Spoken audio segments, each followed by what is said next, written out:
নমস্কার, CTV negative প্লাসে আপনাদের সকলকে স্বাগত। হেলথলাইন অনুষ্ঠানে আমি বৃষ্টি রয়েছি আপনাদের সঙ্গে। হেলথলাইন অনুষ্ঠান মানে আপনারা জানেন আমরা প্রত্যেকদিন স্বাস্থ্য সম্পর্কিত বেশ কিছু বিষয় নিয়ে আলোচনা করি। সেই আলোচনায় আমাদের সঙ্গে থাকেন প্রত্যেকদিন এক একজন এক্সপার্ট। আজকেও আমার সাথে একজন এক্সপার্ট রয়েছে, কিন্তু তার আগে আমি বিষয়টা বলি। আজকে আমাদের আলোচনার বিষয় এই যে প্রত্যেকদিন আমাদের শীতকালে টেম্পারেচার নামছে। প্রায় 17 থেকে 18 বছর পর কলকাতার টেম্পারেচার এতটা নেমে গিয়েছে যে প্রত্যেক দিন রেকর্ড করছে, সেটা আমরা প্রত্যেক দিনের খবর দেখতে পাচ্ছি। একদিকে আমরা খুশি হচ্ছি যে যেমন আমাদের 45-46 ডিগ্রি গরম পড়ে, ঠিক তেমন শীতটাও তো 10-11 ডিগ্রি পড়া উচিত, আর সেরকম পড়ছেও। কিন্তু এই শীতের কারণে বেশ কিছু সমস্যা হয়।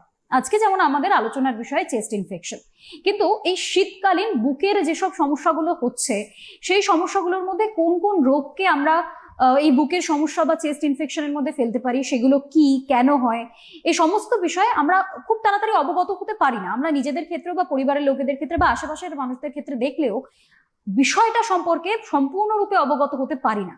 কিন্তু হেলথলাইন অনুষ্ঠান আপনাদেরকে একজন এক্সপার্টের সামনে বসিয়ে এক্সপার্টের তরফ থেকে বিষয়টাকে অনেক পুঙ্খানুপুঙ্খভাবে জানতে সাহায্য করে। সেই হেলথলাইন অনুষ্ঠানে আজকে আমার সঙ্গে রয়েছেন doctor Sandeep Das, consultant interventional pulmonologist. দরকার অনেক স্বাগত। নমস্কার ডক্টর, আজকে আমাদের যেটা আলোচনার বিষয়, শুরুতেই বলবো চেস্ট ইনফেকশন। এটা তো একটা শব্দ, কিন্তু আপনি যখন আমাকে বিষয়টা বলছিলেন আমি দেখলাম বিষয়টা অনেকটাই ভার্স্ট, এর সাথে অনেক কিছু রয়েছে। আমি যদি একটাই প্রশ্ন করি যে চেস্ট ইনফেকশন কি, কি বলবেন আপনি? নমস্কার। আজকে চেস্ট ইনফেকশন বলতে ম্যাডাম যেটা জানতে চাইছেন তার মধ্যে প্রথম যেটা বিষয় হচ্ছে যে বুকের সংক্রমণ নানা ধরনের হতে পারে। আমরা কিছু তার ক্লাসিফিকেশন করে থাকি। গোদা বাংলায় যেটাকে আমরা সহজ করে বলতে পারি, বুকের যে কোনো রকমের ইনফেকশন হচ্ছে চেস্ট ইনফেকশন। এইবার তার বিভিন্ন রকম তারতম্য থাকে, প্যারামিটার থাকে, তার সিভিয়ারিটি থাকে। এর উপরে ভিত্তি করে আমরা তাকে ঠিক করি যে সেটাকে আমরা কোন ক্যাটাগরির আওতায় ফেলবো। আচ্ছা, এই চেস্ট ইনফেকশনের যে আপনি যে বললেন ক্যাটাগরি রয়েছে বেশ কিছু, এগুলো কি, এই বিষয়টা কি? ইনফেকশনের মধ্যে আমাদের প্রথমেই যেটা একটা খুব কমন প্যারামিটার একদিকে সেট হয়ে যায়, সেটা হচ্ছে সাধারণত আমরা ডাক্তারি পরিভাষায় এটাকে বলে থাকি লোয়ার রেসপিরেটরি ট্র্যাক্ট ইনফেকশন। অর্থাৎ আমাদের শ্বাসনালীর নাক থেকে গলা পর্যন্ত যে অংশটা সেটা হচ্ছে আপার রেসপিরেটরি ট্র্যাক্ট। গলার নিচ থেকে বাদবাকি যে ফুসফুসের গভীরতম অংশগুলি সেগুলো হচ্ছে লোয়ার রেসপিরেটরি ট্র্যাক্ট। এই লোয়ার রেসপিরেটরি ট্র্যাক্টে কোনো রকম সংক্রমণ সাধারণত হয় না। আমাদের শরীর কিন্তু এইটাকে কাউন্টার করার জন্যই তৈরি আছে। সব সময় আমরা বাতাসের মধ্যেই ডুবে রয়েছি, বাতাস থেকে শ্বাস গ্রহণ করছি, এবং প্রত্যেক নিঃশ্বাসের সাথে সাথে আমাদের শরীরে কিন্তু অনেক জীবাণু প্রবেশ করছে, অথচ তারা সবাই সংক্রমণ করে উঠতে পারছে না। তাহলে এই মণিকাঞ্চন যোগাযোগ তখনই সম্ভব হয় যখন আমাদের শরীরের রোগ প্রতিরোধক ক্ষমতা বা ইমিউনিটি কিছুটা ডাউন থাকে। এবং আপনি যেটা বললেন শৈত্যপ্রবাহ, ঠান্ডা সেরকম একটা সময়। আমরা স্তন্যপায়ী প্রাণী, আমাদের রক্ত গরম, আমাদের শরীরের ভিতরের একটা আরামদায়ক তাপমাত্রা থাকে, যেই তাপমাত্রায় এই ব্যাকটেরিয়ারা গ্রো করতে সহজ ভাবে তারা সক্ষম হয়ে ওঠে। তো যখন বাইরের টেম্পারেচার কম, আমাদের শরীরের ভিতরে তাপমাত্রা বেশি, তখন তারা সেখানটাতে প্রবেশ করছে, এবং প্রবেশ করার পরও আমাদের শ্বাসনালী, সিলিয়া বা এরকম আরো অনেক রকম মেকানিক্যাল কিছু ব্যারিয়ার থাকে। ইভেন কফ বা মিউকাস যেটাকে আমরা বলে থাকি, সেটাও কিন্তু একে প্রতিরোধ করতেই সাহায্য করে।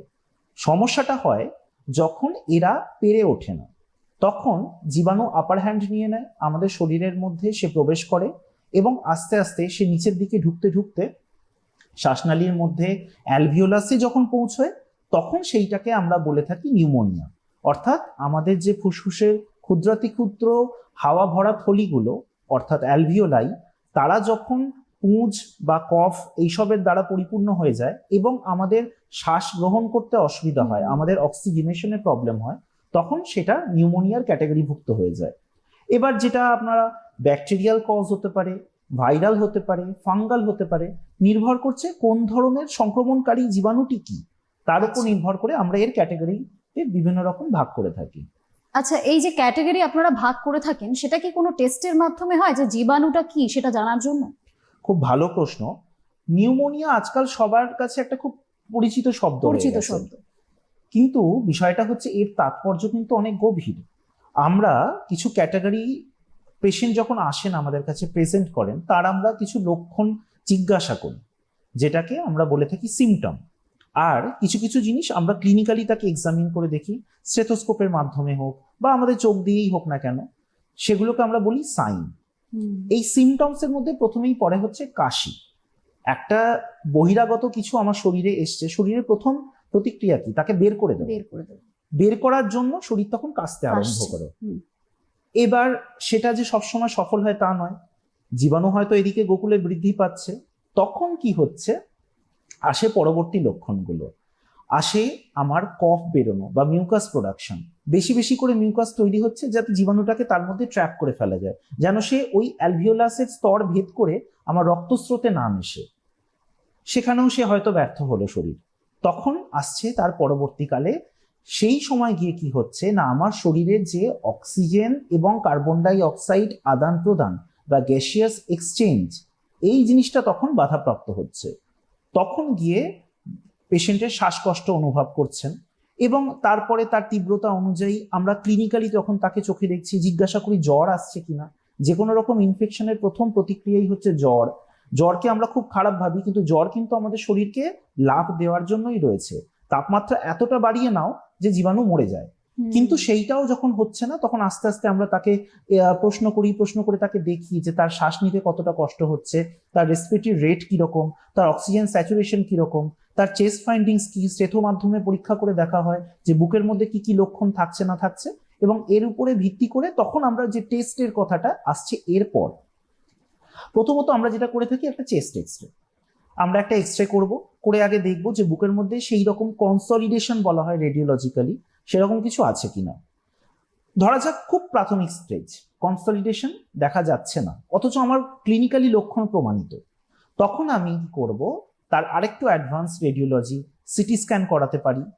রক্ত পরীক্ষার মধ্যে রক্তের খুব গুরুত্বপূর্ণ একটি টেস্ট হচ্ছে কমপ্লিট ব্লাড কাউন্ট বা কমপ্লিট হিমোগ্রাম। সেটা করে দেখি যে শরীরে রোগ প্রতিষেধক জীবাণু যেটা বা শরীরের যে রক্তকণিকা, শ্বেত রক্তকণিকা বেড়েছে কিনা, লিউকোসাইট কাউন্ট আমার বেড়েছে কিনা, এবং এর সাথে সাথে আমার ইএসআর বাড়ছে কিনা, সিআরপি পরীক্ষা করে দেখা হয় বাড়ছে কিনা। কোনো কোনো ক্ষেত্রে দেখা হয় প্রোক্যালসিটোনিন বলে একটি পরীক্ষা হয়, যেটা করে আমরা দেখি যে সেক্ষেত্রে ব্যাকটেরিয়াল ইনফেকশনের কতটা কি ভূমিকা, এবং এর মাত্রা বা এর তারতম্যের উপর ভিত্তি করে স্থির হয় পরবর্তী পদক্ষেপ। অর্থাৎ পেশেন্টকে আমরা আউটপেশেন্ট বেসিসে ট্রিট করব, নাকি তাকে হসপিটালে ভর্তি হওয়ার প্রয়োজন আছে, নাকি তার সরাসরি আইসিইউ অ্যাডমিশনের প্রয়োজন আছে, এই দিকগুলি তখন আসে। আচ্ছা, এটা তো গেল টেস্টের বিষয়। আর তারপর আমি আসছি চিকিৎসা পদ্ধতিতে আসছি, যেটা মূল মানুষ জানতে চেয়ে থাকে যে আমার এটা হয়েছে, আমি একজনকে দেখাচ্ছি, কিন্তু তারপরেও ট্রিটমেন্টস কি কি রয়েছে বা অ্যাডভান্স ট্রিটমেন্ট কি কি রয়েছে। কিন্তু তার আগে আমি একটা জিনিস জানতে চাইবো যে এই যে চেস্ট ইনফেকশন শব্দটা, এর মধ্যে কোন কোন বিষয়গুলোকে আপনারা ধরেন যে এইগুলো চেস্ট ইনফেকশনের মধ্যে পড়ে? রোগের মধ্যে যেরকম বলা যায়, আমার ভাইরাল রোগ যদি বলি, রেসপিরেটরি সিনসিটিয়াল ভাইরাস বা আরএসভি একটা খুব কমন অসুখ। ইনফ্লুয়েঞ্জা, এই কিছুদিন আগেই আমাদের একটা ইনফ্লুয়েঞ্জা ওয়েভ গেল, ভারতবর্ষে অনেকেই ইনফ্লুয়েঞ্জা আক্রান্ত হচ্ছেন। কারণ ইনফ্লুয়েঞ্জা ভাইরাসের স্প্রেড করার সময় হচ্ছে এইটা, যখন সেই জীবাণুটা বাড়ছে। তাছাড়া থাকতে পারে বিভিন্ন ধরনের ব্যাকটেরিয়া, ইভেন ভাইরাসের মধ্যে সব থেকে বড় কোভিড-19, সেইটা কিন্তু বেসিক্যালি রোগটা কিন্তু একটা নিউমোনিয়া, এগুলো ভাইরাল নিউমোনিয়ার মধ্যে পড়ছে। ধরুন সংক্রমণকারী জীবাণু ভাইরাস নয়, ব্যাকটেরিয়া, যেটা আমরা সব থেকে কমনলি দেখে থাকি। কমিউনিটি অ্যাকোয়ার্ড নিউমোনিয়া, সাধারণত আমাদের যে কোনো কমিউনিটি বা যে কোনো মানুষ, আমরা যারা কমিউনিটির অংশ, সেখানে চলতে ফিরতে আমাদের একটা ইনফেকশন হয়ে গেল, তখন সেটাকে আমরা বলে থাকি কমিউনিটি অ্যাকোয়ার্ড নিউমোনিয়া। আবার কোনো পেশেন্ট হয়তো হসপিটালে এসেছেন অন্য কোনো সমস্যা নিয়ে বা হয়তো কোনো ইনফেকশন নিয়ে, সেটা সেরে গেল, এইবার তিনি যখন বাড়ি যাচ্ছেন তখন দেখা গেল তার একটা সেকেন্ড ইনফেকশন হয়েছে, সেটাকে বলা হয় হসপিটাল অ্যাকোয়ার্ড নিউমোনিয়া। এইভাবে আমরা এগুলোর বিভাজন করে থাকি যে তার কজটা কি। আর কিছু কিছু ক্ষেত্রে রোগী ধরুন যদি ইমিউনো কম্প্রোমাইজড হন, অর্থাৎ তার স্বাভাবিকভাবেই রোগ প্রতিষেধক ক্ষমতা কম, তখন কি হয়, তাদের বিভিন্ন অপরচুনিস্টিক ইনফেকশন থাকে, অর্থাৎ তারা অপরচুনিটি খোঁজে, শরীরের মধ্যে কোথাও সে সুযোগ পেল, জীবাণু প্রবেশ করলো। এই ধরনের ইনফেকশন সাধারণত যারা ইমিউনো কম্প্রোমাইজড পেশেন্ট, ধরুন এইচআইভি বা ডায়াবেটিক, বা হয়তো কারোর ক্রনিক ডায়ালিসিস চলে, এই ধরনের মানুষরা এই সব রোগে বেশি আক্রান্ত হন এবং এগুলোকে আমরা অ্যাটিপিক্যাল নিউমোনিয়ার গোত্রভুক্ত করে থাকি। অর্থাৎ যেটা টিপিক্যাল নয়, সাধারণ সচরাচর যে ধরনের অর্গানিজম আমরা এনকাউন্টার করে থাকি, ফলবশত যে ধরনের ওষুধ এদের ক্ষেত্রে প্রয়োগ করা যায়, এই দ্বিতীয় গোষ্ঠী যাদের কথা বললাম তাদের ক্ষেত্রে কিন্তু সেটা করা যায় না। এবং তখন আমাদেরকে আরেকটু অ্যাডভান্সড এগোতে হয়, যে আমরা আরো কিছু আধুনিক পরীক্ষা নিরীক্ষা বা কিছু এমন করে থাকি যার মাধ্যমে এই রোগগুলিকে তখন ধরা সম্ভবপর হয়ে থাকে। আচ্ছা, কেউ ধরুন কোনো রকমের নিউমোনিয়ার কথাই আমি বলছি, নিউমোনিয়া নিয়ে হসপিটালাইজ হলেন, আপনাদের কাছে গেলেন, তার প্রাথমিক চিকিৎসা কি হয়? প্রথমত আমাদের কিছু স্কোরিং সিস্টেম হয়, যেরকম কার্ভ 65 বলে একটা স্কোরিং হয়, তার মাধ্যমে আমরা দেখে থাকি যে পেশেন্টের কতটা খারাপ অবস্থা। এটা খুব বেসিক একটা স্কোরিং। এছাড়া আমরা যদি সেপসিস বা রক্তস্রোতের ইনফেকশন সাসপেক্ট করে থাকি তখন সোফা স্কোরিং করি। এই সব করে আমরা একটা ইনিশিয়াল অ্যাসেসমেন্ট করি যে এই ভদ্রলোক বা ভদ্রমহিলা যিনি আমার কাছে এসছেন তাকে কিভাবে আমি চিকিৎসাটা দেব। তো যখন তিনি অ্যাডমিট হওয়ার মতো পরিস্থিতিতে আসছেন, আমার কার্ভ 65 স্কোর 3-এর উপরে রয়েছে, পেশেন্টের স্বাভাবিক যা ওষুধপত্র বা কমন যে ওষুধ, ওরাল অ্যান্টিবায়োটিক বা অন্যান্য যা যা ওষুধপত্র, সেগুলো হয়তো খুব একটা কার্যকরী হচ্ছে না, তখন তাকে আমরা ভর্তি করি। এবং করার পর আমরা তখন পরিকল্পনা নিই যে এবার আমাদেরকে আইভি মানে ইন্ট্রাভেনাস অ্যান্টিবায়োটিক দিতে হবে, রক্তস্রোতের মাধ্যমে সরাসরি আমরা অ্যান্টিবায়োটিকটা দেব। এবং তার সাথে তার আরো যা যা লক্ষণ রয়েছে, কারোর ক্ষেত্রে যদি একটু অ্যাডভান্স স্টেজ থাকে, যদি তার সিরিয়াস ব্রিদিং প্রবলেম হচ্ছে, তখন সেক্ষেত্রে আমাদের ইনটিউবেশন এবং পরবর্তীকালে ভেন্টিলেশন, মানে তার শরীর, তার ফুসফুস স্বাভাবিকভাবে এই রক্তের মধ্যে কার্বন ডাই অক্সাইড অক্সিজেন আদান প্রদান করতে সক্ষম হচ্ছে না, তখন আমাদেরকে ভেন্টিলেশনের মাধ্যমে শরীরে বেশি বেশি করে অক্সিজেন ফোর্সফুলি প্রবেশ করাতে হয়, যাতে কিনা তার স্বাভাবিক জীবনক্রিয়াটা বজায় থাকে। আচ্ছা, আর এক্ষেত্রে ধরুন আমি যদি সাধারণ কাফ অ্যান্ড কোল্ডের কথাও বলি, সেক্ষেত্রেও তো কাফ অ্যান্ড কোল্ড এতটাই বেড়ে যায় যে অনেকের গলা বসে যায়, কথা বলতে পারে না। এই ধরনের ক্ষেত্রে কি ট্রিটমেন্ট? মানে আমরা খুব স্বাভাবিকভাবে একটা জিনিস দেখি, আমি দর্শকদের উদ্দেশ্যেও বলবো, তারা ফার্মেসিতে যান, একটা করে কাফ সিরাপ কিনে আনেন, সেটা খেয়ে নেন, আর তারা মনে করেন এটা 2 দিন খেলেই আমি 3 দিনের দিন ঠিক হয়ে যাব। এই বিষয়টা কি ঠিক? কারণ এটা তো কোনো কারণে কোনো মারাত্মক বিষয়ও হতে পারে সেটা থেকে। এটা একেবারেই ঠিক না। এবং এখানটাতে সাধারণত এই প্রবণতাটা আমাদের উপমহাদেশে এতই প্রকট যে তার ফলপ্রসূ হিসাবে পরবর্তী সমস্যাগুলো আসে। সাধারণত যে সমস্যাগুলো লোকের কাছে প্রথম এসে যায়, যে হেলথ কেয়ার কস্ট। তো হেলথ কেয়ার কস্ট কিন্তু একদিনে বাড়ে না। আমার বিশ্বাস কেউ এমন নেই যে যিনি অপ্রয়োজনীয় কোনো একটা বিষয় রোগীর উপর প্রয়োগ করবেন। আলটিমেট উদ্দেশ্যটা কি আমাদের কাছে? যে মানুষটা ভালো হওয়া। সে একটা সমস্যা নিয়ে এসেছে, তাকে ঠিক করে আমি পাঠালাম বাড়িতে তার পরিজনের কাছে। এখানটাতে প্রথমে যখন আমরা রোগটাকে যেটা ভাবি চিকিৎসা, সেটা কিন্তু অ্যাকচুয়ালি চিকিৎসা নয়, সেটা হচ্ছে রোগটাকে সাপ্রেস করা হচ্ছে। Disease is getting suppressed. আমি একটা কাফ সিরাপ খেয়ে নিচ্ছি। তো এই যে আমি প্রথমেই শুরুতে বললাম যে কাফ কিন্তু আমাদের শরীরের একটা প্রোটেক্টিভ মেকানিজম, অর্থাৎ সেইটা আমার জীবাণুকে বাইরে বার করতে হেল্প করছে। তো আমি সেইটাকেই বন্ধ করে দিচ্ছি। অর্থাৎ আমার যে দারোয়ান, তাকে আমি বলছি না বাবা তুমি বসে যাও, যে আসছে আসতে দাও। তো তখন গিয়ে কি হচ্ছে, যারা এই অবাঞ্ছিত অতিথি আমার শরীরে প্রবেশ করছে, এই যে জীবাণুগুলো, তারা তো চুপচাপ বসে থাকবে না, তারা আমাদের প্রথমে ব্লাড ব্যারিয়ার ক্রস করবে, করে যখন সে রক্তস্রোতে মিশবে, সে গোটা শরীরটাকে ইনফেক্ট করছে, সে গুণোত্তর হারে তার সংখ্যা বৃদ্ধি করছে। এই সময়গুলোতে গিয়ে তখন সমস্যা চলে আসে, তখন আমাদেরকে অনেক বেশি মাত্রায় ওষুধ প্রয়োগ করতে হয়, আমাদেরকে ওষুধের কাউন্টার এফেক্ট বা সাইড এফেক্ট কাউন্টার করার জন্য অন্য ওষুধ দিতে হয়, এবং এইভাবে তখন কিন্তু আমাদের হেলথ কেয়ার কস্টটাও বাড়তে থাকে। তো প্রথমেই যেটা কথা হচ্ছে যে আমরা মনে করি যে আমরা অনেক কিছু জানি, কিন্তু সেই ভূমিকাটার বিষয়ে যারা সেটা নিয়ে প্রকৃতপক্ষে অবগত, যারা জানেন যে how to deal with that, আমার মনে হয় যে প্রথমেই যদি আমরা একজন উপযুক্ত বিশেষজ্ঞের পরামর্শ নিয়ে থাকি, তাহলে কিন্তু এই সমস্যাগুলো কম থাকে। ইভেন আমাদের এমন অনেক পরিচিত ভালো জিপি বা জেনারেল প্র্যাকটিশনার আছেন, যারা কিন্তু যখনই বোঝেন যে এটা সাধারণ একটা ইনফেকশনের মধ্যে একে সীমাবদ্ধ করে রাখা যাচ্ছে না, এটা একটা সিরিয়াস নিউমোনিয়ার দিকে যাচ্ছে, বা এই পেশেন্টের এমন কিছু রিস্ক ফ্যাক্টর আছে যার ফলে তার আরো আধুনিক চিকিৎসার প্রয়োজন হতে পারে, তখন কিন্তু তারা আমাদের কাছে বা স্পেশালিস্টের কাছে রেফার করে থাকেন কেসগুলিকে। এবং তখন আমরা যখন আসি, দেখি যে হ্যাঁ এটার ক্ষেত্রে কি করা যেতে পারে, তখন আমরা সেই অনুযায়ী পরবর্তী যা পদক্ষেপ উপযুক্ত বলে মনে হয়, সেটা ব্লাড ইনভেস্টিগেশন বা রেডিওলজিক্যাল ইনভেস্টিগেশন বা আমাদের ক্লিনিক্যাল আইতেই যদি আমাদের কিছু খটকা লাগে, তখন আমরা সেই অনুযায়ী তার চিকিৎসাপত্র দিয়ে থাকি, শুরু হয়ে থাকে। আর সেক্ষেত্রে আমি আরেকটা যদি আমি এটা সাধারণ কোল্ড কফের কথা গেল, ইনফ্লুয়েঞ্জা এই শব্দটাও খুবই পরিচিত আমি জানি, কিন্তু এই বিষয়টা সম্পর্কে তো আমরা গভীরভাবে অবগত নই। তো এই ইনফ্লুয়েঞ্জা এটাও কি চেস্ট এর মধ্যেই পড়ছে, নাকি এটার অন্য কোনো কজেস থাকে, বা কি হয় এটি আসলে? ইনফ্লুয়েঞ্জা একটি ভাইরাস, বহু প্রাচীন একটা ভাইরাস ফ্যামিলির মধ্যে অন্তর্গত সে, এবং ইনফ্লুয়েঞ্জা এ, ইনফ্লুয়েঞ্জা বি, এরকম বিভিন্ন তার মধ্যে উপগ্রুপ থাকে। তো আমাদের, জানি না আপনার মনে আছে কিনা, কিছু দশক আগে একটা খুব মারাত্মক পরিস্থিতি তৈরি হয়েছিল, যেটাকে বলেছিলাম আমরা বার্ড ফ্লু। সেটাও কিন্তু এক ধরনের ইনফ্লুয়েঞ্জা। ইনফ্লুয়েঞ্জা শর্ট ফর্ম হচ্ছে ফ্লু। তো তার জন্য যেটা আমরা করে থাকি, যেসব সাসেপ্টিবল মানুষজন রয়েছেন, মানে যাদের এই রোগটা হতে পারে, তাদেরকে আমরা ভ্যাকসিন দেওয়ার একটা উদ্যোগ নিই। এখনো পর্যন্ত দুঃখের বিষয় হচ্ছে, এটা আমাদের যে কেন্দ্রীয় সেন্ট্রাল ভ্যাকসিনেশন প্রোগ্রাম, তার মধ্যে এটা এখনো অন্তর্ভুক্ত হয়নি। কিন্তু যে কোনো প্রাইভেট প্র্যাকটিশনার, বিশেষ করে যারা আমাদের ফিল্ডটা নিয়ে ডিল করে থাকেন, যারা পালমোনোলজিস্ট, তারা কিন্তু রুগীদেরকে এই ভ্যাকসিনটা নিয়মিত ব্যবধানে দিয়ে থাকেন। বিষয়টা হচ্ছে টাইমিং। ধরুন এখন ভরা শীত, এখন আমি যদি একজনকে সেই ভ্যাকসিনটা দিই, তার কার্যকারিতা আসতে সময় লাগবে। ভ্যাকসিন কি? ভ্যাকসিন কোনো চিকিৎসা নয়, সেটা রোগের প্রতিষেধক।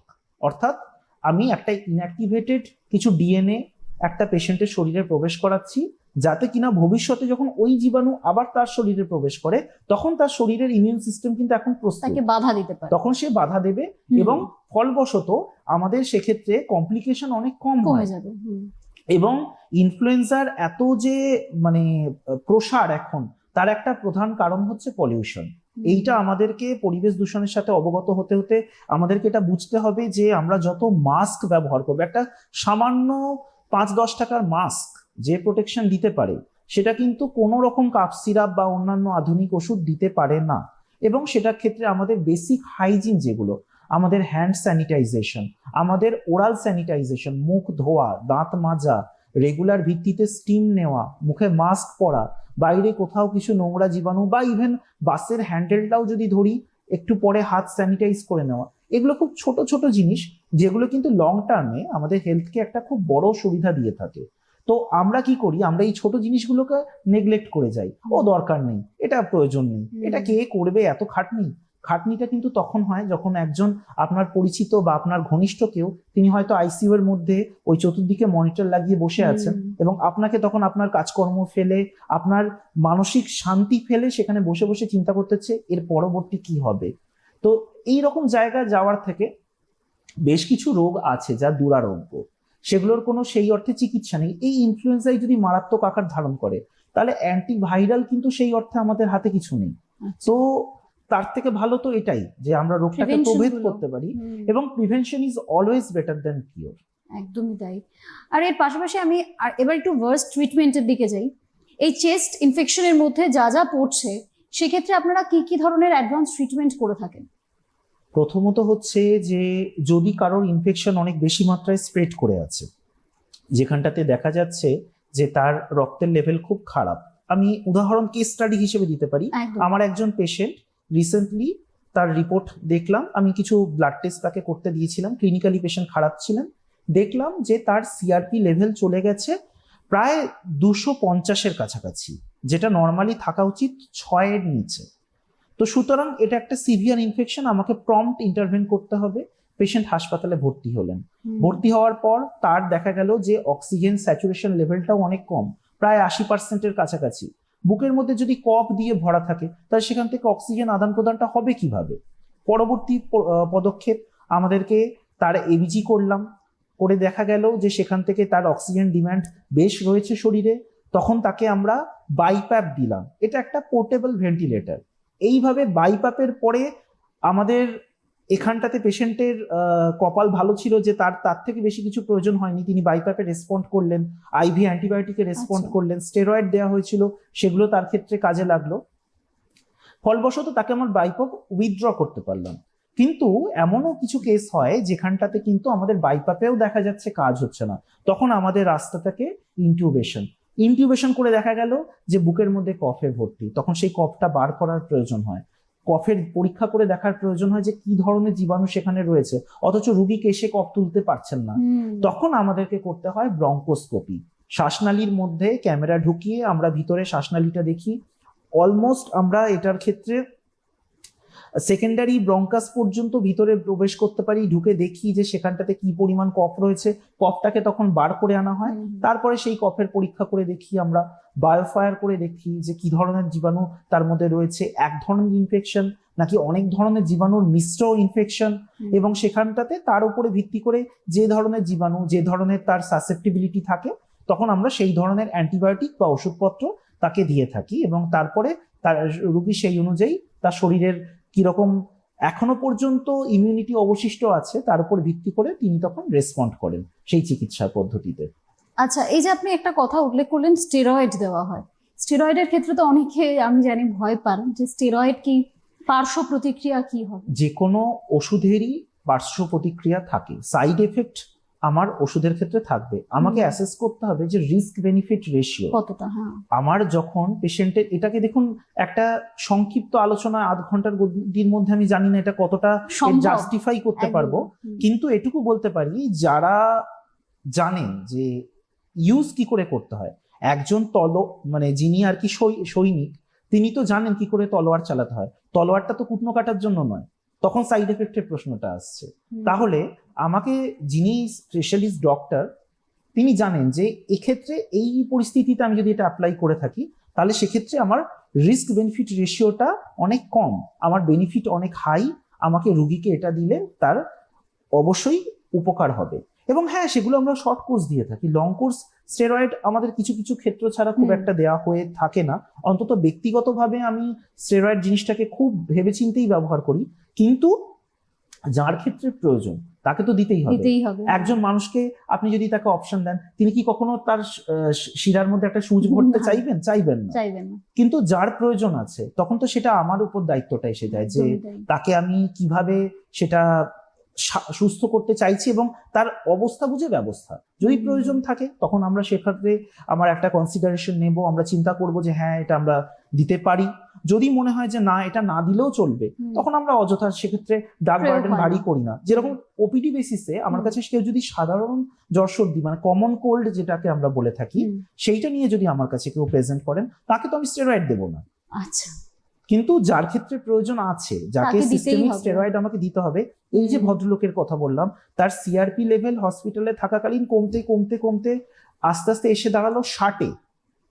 তো 250 থেকে 60টাও যথেষ্ট বেশি, কিন্তু সেইখানটাতে এসে আমাকে এবার তারপরে তার পরবর্তী চিকিৎসা ইত্যাদিগুলো নিয়ে ভাবতে হবে। তো মানুষের ক্ষেত্রে এই মানে অবগত হওয়া দরকার যে আমার শরীরটা কতটা এর সাথে যুঝতে পারবে। এগুলো সবই এক একটা এইড। তো একটা এইড আমরা মানুষকে তখনই প্রোভাইড করে থাকি যখন তার স্বাভাবিকভাবে তিনি হয়তো সেটা প্রতিরোধ করার অবস্থায় নেই। আজকে যদি আমাদের ধরুন কোনো রকম ভাবে আমরা সংক্রমিত হলাম বা ইনফেক্টেড হলাম, তাহলে কিন্তু আমরা এতটা খারাপ জায়গায় খুব সচরাচর পড়বো না যদি না আমরা কিছু গ্রস নেগলেক্ট করে থাকি। তো এইখানে এটাই বলার যে আমরা যদি একটু সাবধান হই, একটু সতর্ক হই, তাহলে এই ধরনের হাই কস্ট মেডিসিন বা হাই রিস্ক মেডিসিনের ক্ষেত্রেও যাওয়ার দরকার হয় না। আর যদি মনে হয় যে আমাদেরকে এখানটাতে যেতে হবে, তাহলে সেই সিদ্ধান্তটা সংশ্লিষ্ট যিনি ডাক্তারবাবু বিশেষজ্ঞ থাকছেন তার সাথে আলোচনা করে নেওয়াটাই ভালো হবে। সেক্ষেত্রে আমাদের অনেক উদ্বেগ কমতে পারে। আচ্ছা, এবার আমি, এটা তো হলো ট্রিটমেন্ট, এবার আমি একটু ব্যাক টু বেসিকে আসি। এই যে এত শীত, এই শীতের ক্ষেত্রে আমরা অনেকের ক্ষেত্রেই দেখে থাকি যে শুরুতেই মানে শীত আসার সাথে সাথেই প্রচন্ড কাশি হচ্ছে, প্রচন্ড সর্দি লেগে রয়েছে, গলা একদম বসে গিয়েছে। তারপরে সেটা ঠিক হওয়ার পরে অনেক সময় কাফ ক্লট হয়ে থাকছে, সেটা থেকে কি কোনো রকম ইনফেকশন হয়? এই যেটাকে আপনি কাফ ক্লট বললেন, ওটাকেই আমরা ডাক্তারি ভাষায় বলি মিউকাস ইনফেকশন। যেটা বললাম, মিউকাস তৈরি হচ্ছে শরীরে, সেই জীবাণুকে বাধা দেওয়ার চেষ্টা করছে, কিন্তু জীবাণুর মাত্রা এতই বেশি বা সে এত দ্রুত হারে সংখ্যা বৃদ্ধি করছে যে তখন আমার প্রোডাকশন অনেক বাড়াতে হচ্ছে, অনেক বেশি করে মিউকাস তৈরি হচ্ছে। এই যে মিউকাসটা তৈরি হলো, এটা যাবে কোথায়? তাকে বাইরে আসতে হবে। সেই জীবাণু শুদ্ধ একেবারে আমার শ্বাসনালীর বাইরে আসবে। এবার আমার যদি কাফ মেকানিজম, কাফ রিফ্লেক্স ঠিকঠাক না থাকে, বা আমি যদি গাঁদা গুচ্ছের কাপ সিরাপ খেয়ে অলরেডি সেটাকে চেপে দিয়ে বসে থাকি, তখন তো সেটা বেরোতে পারছে না। তখন সমস্যা আমার তৈরি হচ্ছে এবং তখন আমাকে ওষুধের দিকে বা আরো বেশি জিনিসের দিকে ঝুঁকতে হচ্ছে। তবে এটাকে বার করার একটা খুব সহজ ঘরোয়া পদ্ধতি আছে, সেটা হচ্ছে স্টিম। গরম জলের ভাপ, গার্গেল, কফটা কিছুটা হলেও গলবে। এবার তারপরে তো দেখুন তার সিভিরিটির উপর নির্ভর করছে যে সেটাকে এখন কি ওষুধ দিতে হবে, সেটা তো প্রত্যেকের জন্য আলাদা। এটা একটা সম্পূর্ণরূপে কাস্টমাইজড বিষয়। তো পেশেন্টকে দেখে তখন যিনি ডাক্তারবাবু তিনি ঠিক করবেন যে এবার এর ক্ষেত্রে আর কি চিকিৎসা দেওয়া যেতে পারে। কাফ সিরাপের উপরে আমার কোনো আপত্তি নেই, কাফ সিরাপ আমি নিজেও পেশেন্টকে দিয়ে থাকি, কিন্তু যখন প্রয়োজন হবে, যখন তাকে এইড করতে হবে যে ওই জমা কফটাকে বের করে আনার জন্য। তাছাড়া সবসময় কিন্তু এগুলো সাধারণত সামান্য জ্বর সর্দি কাশি, যেটা কমন কোল্ড, কমন জিনিস আমাদের কমনলি হয়ে থাকে। আনকমন জিনিসপত্র খুব একটা হয় না। আমরা যখন এটাকে ঘেঁটে ফেলি কোনোভাবে, নিজেদের অজ্ঞতা দিয়েই হোক বা ওভার কনফিডেন্স দিয়েই হোক, তখন কিন্তু এই সমস্যাগুলি হতে থাকে। তো সেই জন্য আমি সবাইকে রিকোয়েস্ট করবো এটাই, যে যখন আপনার রোগের প্রথম অবস্থাটা দেখছেন, 1-2 দিন দেখলেন, একটু ব্যবস্থাটা বুঝলেন, ঘরোয়া টোটকা অ্যাপ্লাই করলেন, গার্গেল করলেন, একটু তুলসী পাতার রস খেলেন, কি যাই হোক এই ধরনের কিছু খেলেন, সেগুলো ঠিক আছে। কিন্তু কোনো ওষুধ খাওয়ার জন্য কিন্তু ওষুধের দোকানদারের থেকে যিনি ডাক্তার, তার উপর ভরসা করাটা বিচক্ষণতার কাজ হবে। একদমই। আর তার পাশাপাশি আমি আরেকটা প্রশ্ন রাখবো যে সিজনে খাবারের ক্ষেত্রে, খাবার থেকে কি কোনো প্রকার ইনফেকশন হতে পারে আমাদের চেস্টে? খাবার থেকে যেটা হতে পারে সেটা অ্যালার্জি। বহু মানুষ আছেন যাদের হয়তো কোনো পার্টিকুলার খাবারে অ্যালার্জি আছে, সেটা হয়তো তিনি জানেন না, কারণ কখনো সেটা সেই রকম তীব্রতা ধারণ করেনি। প্রবলেম যখন অনেকটা এগিয়ে গেছে, তখন আমরা বুঝতে পারি যে হ্যাঁ, এটা থেকে আমার সমস্যা হচ্ছে। তখন আমরা যেটা করে থাকি, সেই একটা স্কিন টেস্ট হয়, যার মাধ্যমে আমরা বুঝতে পারি যে এই খাবারগুলো এই লোকটির ক্ষেত্রে চলবে না, এবং তাকে আমরা সেগুলো অ্যাভয়েড করতে পারি। আর যেটা আপনি বললেন কিছু খাবার থেকে হতে পারে কিনা, সাধারণত কিছু কোল্ড ফুড আছে। কোল্ড ফুডের মধ্যে যেরকম আমার যেটা আমার শরীরের তাপমাত্রাকে নামিয়ে দিচ্ছে, যেরকম হচ্ছে দুধ। ভাবতেই পারি যে দুধ গরম জিনিস, তাহলে সেটা শরীরে, কিন্তু that is how it works. কিন্তু দই কিন্তু গরম জিনিস, দই কিন্তু আপনার শরীরের তাপমাত্রাকে সেক্ষেত্রে বাড়িয়ে তুলছে। তো সুতরাং এই জন্য শীতকালে দই খাওয়া যাবে কিনা অনেকে প্রশ্ন করেন। যদি রাত্রেবেলা না হয় আর ফ্রিজ থেকে বার করা জমাট দই না হয়, নিঃসন্দেহে খাওয়া যেতে পারে। কিন্তু এবার এর মধ্যে কিছু প্রেফারেন্স থাকে, এগুলো সেই একই রকম ভাবে কাস্টমাইজড একটা বিষয়। একটা মানুষের কি সমস্যা সেটা দেখুন, তাকে দেখা ছাড়া তো পুরোপুরি ব্যক্ত করা সম্ভব না। একদমই। আর এইসব জিনিসগুলো ঠিক করতে হবে এক্সপার্টসদের কাছে গিয়ে। একদমই তাই। কি খাবো কি খাবো না, বা কি ধরনের জিনিস আমি ইনটেক করছি, হঠাৎ করে ওষুধ খাচ্ছি, এইগুলো একদমই করাটা ঠিক না। আমাদের সঙ্গে ছিলেন এক্সপার্ট, তার কাছে যেতে হবে, বা এক্সপার্টসদের কাছে আপনারা যান। আপনি দেখুন আগে চেস্ট ইনফেকশন হিসেবে আপনার কোন রোগটা হয়েছে। আমরা আজকে বেশ কিছু বিষয়ের উপর আলোচনা করলাম। আগে স্থির করতে হবে যে কোন জীবাণু থেকে কি হচ্ছে, তারপর তার ট্রিটমেন্ট। নিজে থেকে ট্রিটমেন্ট করা একদমই উচিত না। তার জন্য আপনারা ডক্টরের কাছে যান, নিজেরা ভালো থাকুন, সুস্থ থাকুন। আজকের জন্য অনুষ্ঠান এই পর্যন্ত। আপনাদের সকলকে অনেক ধন্যবাদ ডক্টর, অনেক ধন্যবাদ। নমস্কার।